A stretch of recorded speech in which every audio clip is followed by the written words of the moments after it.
வணக்கம் நண்பர்களே. இந்துக்கள் விழித்திருமல் வணக்கம். பதிவாக சபருடைய ஃப்ரெண்ட்ஸ் ஷேர் பண்ணுங்கள். சப்போர்ட் பண்ணணும்னு நினச்சிங்கன்னா super sir Jayam button support finance to ஒரு அண்ணா சேனல்.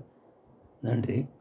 பார்த்தீங்கன்னா இந்த வைரலாக போயிட்டுருக்கு இந்த தமிழிசைய அமித்ஷா திட்டினார் அப்படி இப்படின்னு இந்தியா முழுக்க ஒரே வைரலாக போயிட்டுருக்கு. அதுக்கு காரணம் என்னென்னா, இப்போ இவங்க யார் கட்சியை வளர்க்கல. இவர் இப்போது 11% மேலே கொண்டு போயிட்டார். கடின உழைப்பு. இந்த மாதிரி உழைப்பு யார் உழைக்க மாட்டாங்க. அவங்க வேறு இந்த பக்கம் அந்த பக்கம் 6 சீட்டு கொடுத்தா ஏடிஎம்கே இப்படித்தான் காலங்காலமாக இருந்தது. இப்போ இவங்க பாதி ஒரு 1% காங்கிரஸ்வாதியாக என்னன்னு தெரியாது இருக்கிறது தானே இங்கே. இது சில பேர் தூண்டி விட்டு கொஞ்சம் அந்த கவர்னர் பீரியட் முடிய போகுது. இன்னொரு 5-6 மாதத்துக்கு முன்னாடியே வந்து எலெக்ஷன் நின்று தோப்பாங்கன்னு தெரியும் தென் சென்னையில். ஆனால் வந்துட்டு இப்போ இதை யாரோ தூண்டி விட்ட பேரில் அண்ணாமலை பேசிகிட்டு இருக்காரு.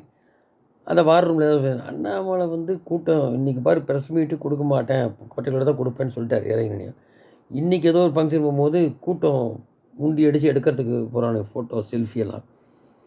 அந்த அளவுக்கு ஒரு என்ன சொல்கிறது, ஒரு பிரபலமான ஒரு ஒரு என்ன ஒரு வேறு அமைச்சு ஐபிஎஸ்சில் இருந்துட்டு இங்கே வந்தவர் ஒரு நடிகர் விஜய் போனால் சினிமா பிறப்பங்கள் போகிற ரேஞ்சுக்கு அது மாதிரி ஆகிட்டார். ஸோ இங்கே இதைத்தான் பார்ப்பாங்க இங்கே வளர்கிறதுக்கு. அது ரவுடி வச்சுருக்கு எது வச்சுருக்கு. எந்த கட்சியில் தான் ரவுடி இல்லை.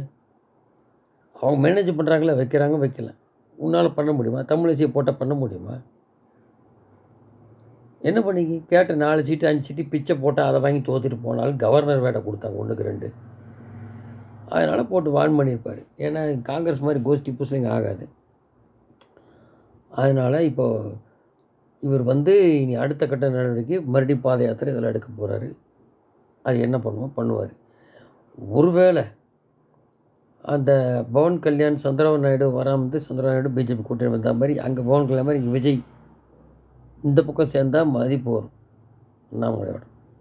ப்ளஸ் இந்த ஆசிட்டிஸ் இப்போ இருக்கிற கூட்டணியோட. ஆனால் மைனாரிட்டி ஒரு டிஎம்கேலையும் பிரிக்கலாம். இல்லை சீமானோட சேர்ந்தால் ஏதோ ஒரு பக்கம் அது என்ன பர்சன்டேஜோ அங்கே ஒரு பர்சன்டேஜ் பிரிக்கலாம். அப்போ என்னென்னா இனி திமுக அதிமுக 2 பேரும் கலகலத்து போயிட்டான். இப்போ பாருங்கள் 8% சீமானு இங்கே ஒரு 20% இருக்குது வந்தாச்சு. இனி ஓட்டை பிரிப்பா விஜய் பிரிப்பா இனி யாரே வரான்னு தெரியாது. எல்லாம் பிரியும். அப்படிங்கும்போது இனி ஒரு வேளை காங்கிரஸே பாருங்கள் செல்வ பிறந்த என்னங்கிறாரு. முதல்ல நம்ம என்றைக்கு இத்தனை நாள் கழிச்சு 50 வருஷம் கழிச்சு 60 வருஷம் கழிச்சு நம்ம எத்தனை நாளைக்கு இன்னொரு சவாரி தோளில் ஏறி சவாரி பண்ணுறது அதுன்னு சொல்லிவிட்டு அப்படி சொல்லிட்டு அதெல்லாம் காரணமே ராகுலா தான் இருக்குது. ஏன்னா ஏற்கனவே சோனியா சொல்லியிருந்தா அப்படி எல்லாமே அண்ணாமலை பார்த்தா. ஸோ அண்ணாமலை காரணத்தினால ஏடிஎம்கே டிஎம்கே காங்கிரஸ் கூட்டணி உடையுமா அப்படின்னு பார்க்கணும். அதில் முதல்வர் அதிருப்தியானி இப்போதைக்கு சமாளிக்கிற அப்படி இந்த செல்வ பிறந்தவர். அவர் மேலே ஏகப்பட்ட இந்த பெரிய தொழில்பட்ட பிரச்சனை பண்ணது கொலை வழக்கு எல்லாம் இருக்குன்றாங்க. அவர் இந்த திருமாவளம் கட்சியிலும் போனால்தான் அங்கேயே காங்கிரஸே ஆஃபீஸே துவம்சம் பண்ணாலும் கடைசியில் யாரையோ பிடிச்ச மேலே இடத்துலேருந்து இப்போ தலைவராகிருக்கு. அப்படி அது எத்தனை நாள் நீடிக்கும்னு பார்க்கலாம் ஒரு பக்கம். இப்போ இந்த மாதிரி போயிட்டுருக்கும்போது இப்போ பார்த்தீங்கன்னா 2026 200 தொகுதி வேணுமா ஸ்டாலின். இது காப்பி அடிக்கிற 400ன்னு சொன்னார் மோடி மாதிரி 200 தொகுதிக்கு உறுதி செய்யணுமா. யார் உறுதி செய்யணும்? மக்கள் தான் உறுதி செஞ்சு வேண்டாம்னு சொல்லணும். நீ போனால் கொடுத்துட போகிறாங்களா? இப்போ வந்து கரும் பிரிஞ்சிருக்கனால அப்படின்னு இது முதலே தெரியணும் அதிமுகவுக்கு. நீ முடிஞ்சுது அதிமுக. அது கூட நாங்கள் வந்து 35% பழைய கணக்கெல்லாம் சொல்கிறோம் அப்படி கதையெல்லாம் வேலுமணி. ஆக்சுவலாக 17% கூடியில் ஸ்லைட் ஏஜில் தான் டெபாசிட்டே கிடச்சிருக்கு கோயம்புத்தூரில். அந்த மாதிரி இருக்குது. கோயம்புத்தூரில் மட்டும் 33% பாஜக வாங்கியிருக்கு, 17% தான் அதிமுக வாங்கியிருக்கு. பட் பல இடத்துல 2ஆம் இடத்துக்கு வந்துட்டாங்க. அப்படி பார்த்தா எம்எல்ஏல கன்வெர்ட் பண்ணிங்கன்னா 82 தொகுதிக்கு இருக்குது. இதை தான் அடுத்து இதை நோக்கி தான் போவார் நம்மளை ஆச்சுங்களா. ஒரு பக்கம் இந்த மாதிரி இருக்கும்போது இனிமேல் வந்து இந்த இந்த இதெல்லாம் வந்து அங்கே பண்ண முடியாது. சட்டசபையில் இறங்கின அப்புறம் அதெல்லாம் வந்து முதல்ல அந்த இவர் என்னன்னு தெரியல, அந்த தலைமை தேர்தல் ஆணையரை சட்டசபைக்குள்ளே மாற்றினா நல்லதுன்ற மாதிரி நிறைய பேர் நடிகை சொன்னாங்க. ஏன்னா அவர் இந்த பணம் கொடுத்து இப்போ பண்ணாங்க என்ன பண்ணாங்க அதுக்கெல்லாம் ஒத்து ஊதினாரா அதெல்லாம் பார்க்க வேண்டியிருக்கு. ஸோ இந்த மாதிரி நிறையா இப்போ கூடி பாருங்கள் இன்னும் கோவையில் விழா எடுக்கிறேன் அப்படி திமுக சொன்னப்போ உடனே கண்டனம் தெரிவிச்சிட்டார் அண்ணாமலை. அங்கே நதிநீர் பிரச்சனை இருக்குது. அத்திக்கடவு ஏதோ பலவித ப்ராஜெக்ட்ஸ்லாம் ஒன்றும் பண்ணல. ரோடு சரியில்லை. இது மாதிரி பலவிதமான மக்கள் பிரச்சனை இருக்குது. பையனை துறைமுகம் ஆக்குறேன், இதில் தான் குறி விளம்பர அரசியல் பண்ணுறீங்க, இந்த மாதிரி விழா நடத்துகிறது ஒரு கேடா அப்படின்ட்டார். மற்றவனை பார்த்து கருணாநிதி கேட்பா அப்படி இல்லை, அதுதான். ஸோ இந்த மாதிரி இருக்குது. இதெல்லாம் கரெக்டான கூட்டணி அமைச்சு இது பண்ணி இவங்களை வீழ்த்தணும். அழகாக இருக்குது. இப்போ அதாவது ஒன்று பாருங்கள், இப்போ போன தடவை 38 தொகுதி வாங்கினானுங்க. அந்த 38 அந்த அந்த 180 சீட்டு அதிமுக கிடச்சிது இல்லையே, 120 ப்ளஸ் தானே கிடச்சிது.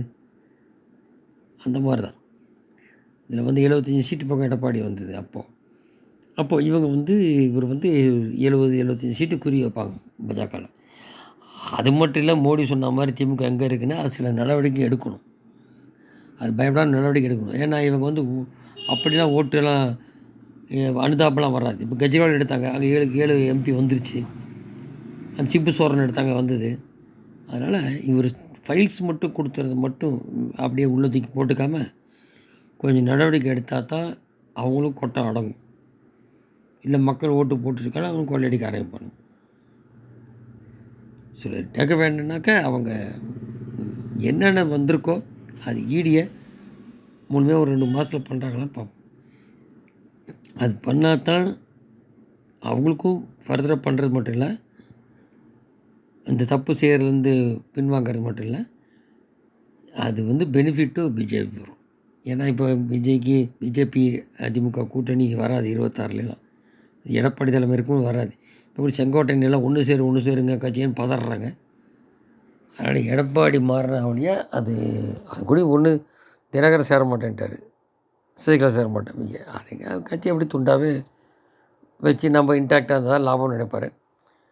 ஸோ இது எந்த அளவுக்கு ட்ரெண்டு மாறுது. இப்போ நம்ம தனியாக போவோன்றாரா இல்லை அதிமுகவோட போகிறார் ராகுல். அவரோட இண்டிகேஷன் இல்லாமல் செல்வப்பிரதன் சொல்ல மாட்டார்ல, எவ்வளோ நாளைக்கு தான் ஓட்டிகிட்டு இருக்காரு. அப்படி அங்கே ஓட்டினாலும் ஓட்டுறது தான் அதிமுகவில். ஆனால் இங்கேருந்து போகிறதுக்கு ஏதாவது சாக்கு வேணும்ல.